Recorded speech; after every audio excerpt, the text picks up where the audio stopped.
There's one tiny detail on both of these shoes that might make them extremely expensive down the line. I'm not kidding. Now, I don't have pictures to put up behind me of these kind of things, but hopefully you guys know what I'm talking about when I talk about those really expensive stamps.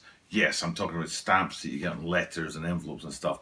And sometimes a stamp will be printed upside down and it'll be worth like hundreds of thousands of pounds. Or you get a coin that has like a head printed on both sides instead of a head and a tail on each of the different sides, and it's worth like thousands and thousands of dollars. You know those misprints, those mistakes that they have at the production side of things, and then it turns out that that little mistake, that unique little bit on the shoe, in this case the pair of shoes, because we've got the Blazers and the Air Force One, that's what makes the difference down the line and sends these things into the stratosphere. And I'm telling you, there's a detail like this on these shoes. I'm not sure whether it'll send these guys skyrocketing. It could, or Nike might realize before these guys hit the production sales, hit the store shelves in a couple of weeks' time. I think it's March the 9th. And there's also other things to talk about with the shoes, just the fact that they're both very beautiful sneakers with amazing hits of branding on there as well. And I'll take you through that too. So the two pairs of shoes that we're taking a look at today are both from the popcorn pack with the Air Force One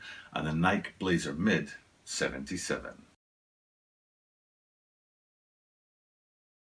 This is the Tokyo Butter 23 Sneaker Channel. Tokyo Butter 23 Sneaker Channelです毎日アップするので毎日見てください every single day from Tokyo, Japan. I bring you content about upcoming sneaker releases, sneaker news and sneaker reviews, and today, like I said, we might have a little special hidden gem in there, or Nike might realize their mistake and these won't hit production and we'll miss out on what could be an iconic shoe, or it's not that big a deal. So we'll find out, what I'm talking about right now, and you guys can tell me whether you think this is true or not. And what I'm going to do is I'm going to show you the branding on. We'll start with the Blazers first, because that's the shoe that we're going to look at first in detail after I've talked about this element of the shoe. And then I'll flip it out to the Air Force Ones, and you see that debossed branding on there. Now, on the Air Force Ones, it says, what does it say now? It's not prime, it's like fresh since 82.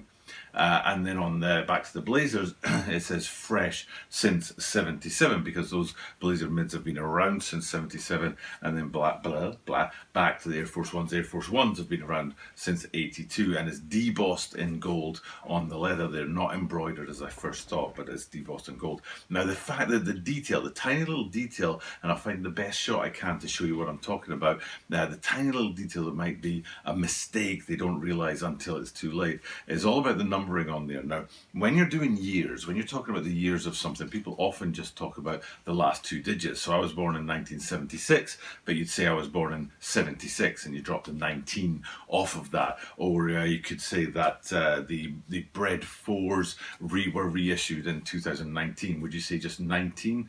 Maybe you would, but it's all about dropping those first two numbers off, and you're left with two numbers behind. So in the case of the Blazers, it's 77, and in the case of the Air Force One, it's 82. But here's the key. Here's the little detail. And I don't know if this is going to make a difference or not, but I think it might just. When you drop the two numbers off, so let's I don't know which one's behind me now, but I'm just going to make sure whichever one it is, it's the Air Force One. No, the Blazers, because it's the Blazers that I want to start with. And that's 77 on there, fresh since 77. So you've got 1977, 1977. And when you drop the 1 and the 9 off, you're supposed to replace that with an apostrophe 77, because you've lost the 19, and the apostrophe represents the bit that's missing. But they've put the apostrophe in the wrong place. I don't know if you've noticed it yet. Maybe you're noticing it for the first time, or maybe it's something completely different. I don't know. But really, it says, saying up there, it says fresh since 77, and then the apostrophe is after the 77. It should be before. So whenever you drop the 19 off of something and then leave the 2 years behind, that's where the apostrophe should be. So we'll go back to the Air Force Ones as well, and you see that fresh since 82, the apostrophe should be before the 82, but it's after the 82. It's a tiny detail, but if these guys make it into production and it's a general release, there'll be probably too many of them out there for it to actually matter. They'll just flood the market with them, and it won't be that big a deal because there's just so many of them. or they won't make it to production, or they'll cancel it, and you'll get some that have that apostrophe after the number, and then you'll get a new run of them that'll have the apostrophe before the number, and that could be the big deal. So we'll keep an eye out and see if these guys do drop on March the 9th as projected, and also see if they drop with that little detail, that little mistake where the apostrophe is after the number instead of before the number, and then down the line, if they reissue them with the correct branding on it, that's the kind of story that sticks and maybe sends these guys skyrocketing. So it's a thing to keep an eye on, and definitely just my personal perspective on these things. And I love it if people have a different perspective and want to tell me about it in the comments down below, so be sure to do that. But then we still have to talk about the beautiful branding on the shoes. Actually, I'm going to go straight to this right here. These are the BLAZER's aglets, and what we're talking about is the end of the laces there. Beautiful gold encased laces there, beautiful aglets at the end there. And then we also have hanging off of the lacing system of the eyelets a chain, and at the end of the chain you've got some popcorn hanging out in there. A beautiful little addition to the shoe that really complements that gold debossed branding on the heel, and then the gold at the end of the laces, the aglets, and the gold with the little chain hanging off the laces there is a great little touch and a great way to lead us into this shoe. Now, looking at the BLAZERs, all in all, it's a white shoe with sort of, can we say sail or cream? I'm getting more comfortable with cream branding panels on there, and swooshes and things like that. And what we'll see is that's inverted on the Air Force Ones when we get to them. But let's stay with the BLAZERs for now and stick with that. We've already looked at the aglets and the chain and the branding on the heel, but we've also got, as further around on the heel, the standard branding panel looks a bit like this, and you can see that the Nike writing at the top there, it's on that, it's the white. No, it's cream. It's a white base shoe with the cream branding panels on it, and on there you've got that kind of erratic, deliberately casual Nike writing on there, and that mimics the laces, the tongue side of the branding, where you've got the red and white stripes and quite a lot of detail. We'll see they're slightly different on the Air Force Ones when we get to them, and again that sort of deliberately casual Nike branding up there, and again on the Air Force Ones it's a different sort of branding that they've gone with. But what's the same on both ends, is a good place to transition across from one shoe to the other, is the insole, and you see all that popcorn popping away on the insole there. So if we leave the BLAZERs, which are a white shoe with cream branding panels on it, and we flip that over to the Air Force One, you can see the Air Force One is a cream shoe with the white branding panels on it. So it's kind of the inverse of the BLAZERs. And a good place to start is up on the tongues and looking down on them, because like I said, that's a major change between the two. For a start, the number of those vertical red and white lines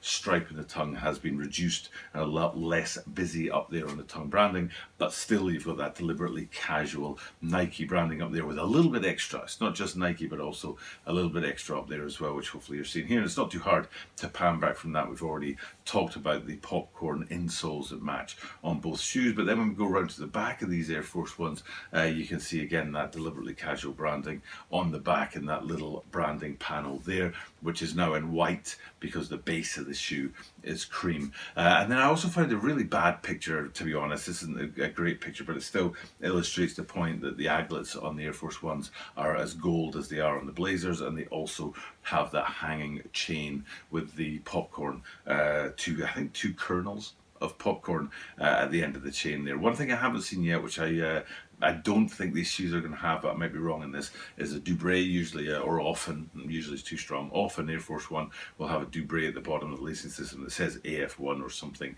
equally designed and unique like that. But in the case of these guys, I haven't seen one, might be wrong. Just my personal opinion that they don't come with a Dubré down there. So, but that's I think that's my complete look at both shoes. I didn't really talk about the outsoles on either.